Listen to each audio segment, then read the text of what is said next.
So there's this game called ailimit. I saw this game on Steam, saw the anime aesthetic, saw the graphics, looked at a couple of videos on YouTube and decided to download the demo. And I was very surprised. This game was made by a Chinese company called SenseGames. I haven't seen any other games developed by them.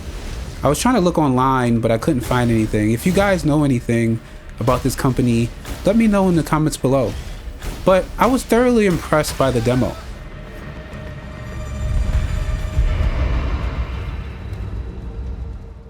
Let's talk about the game for a bit. Well, for one, it's a Souls type action game. It doesn't seem to be like fully action oriented. It's mainly Souls like in every regard. The way the combat is, the fact that they have bonfires, they call bonfires branches in this game. But the fighting mechanics, the bosses, the type of weapons you use, the dodges, the way you heal yourself, this is all reminiscent of a Souls game.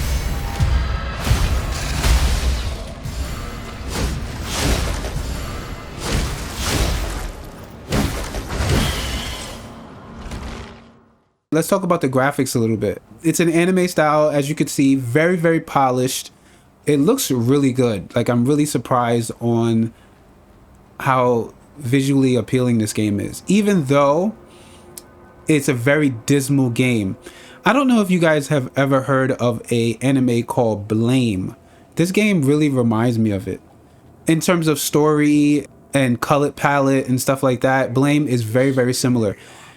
In Blame, the story revolves around like this AI looking to find someone with a net code to basically save humanity, because humanity is pretty much living in like this underground, well, they're not really underground, but they're like living in like sewer pipes and drains, kind of like similar to this.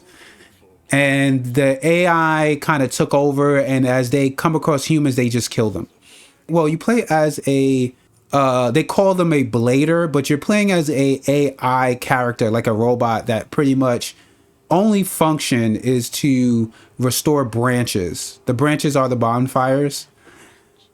And in this world, you'll come across humans who are pretty much look like they're dying of starvation.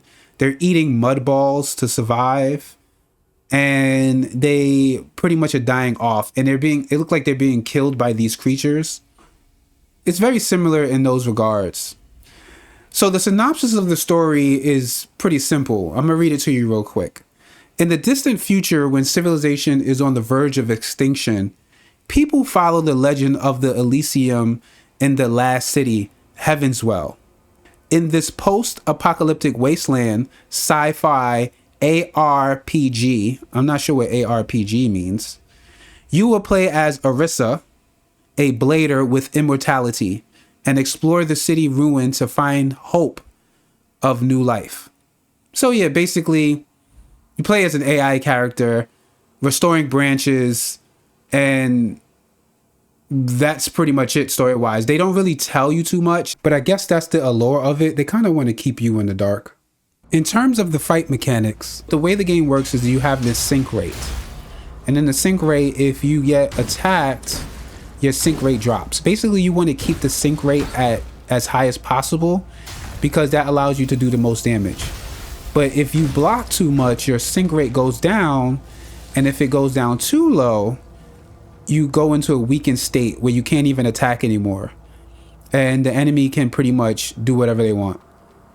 So in that regard, it's kind of like a stamina, I would guess, like a stamina bar, but it's just a different way to represent the stamina in the story. Also, with the fight mechanics, you get multiple weapons. It looks like you can carry 2 weapons at a time, and you can switch between those weapons during an actual combo, which was pretty interesting. I actually found that out by accident because I was hitting the buttons and it just switched over, and I was like, oh wow, you can do that. So it's very interesting. I don't know how practical it is, because when you're fighting and the enemies is like really on you, the animation to switch over seems to be long. and it can get you killed. So I don't use it as much, but it is there if you do decide to use it.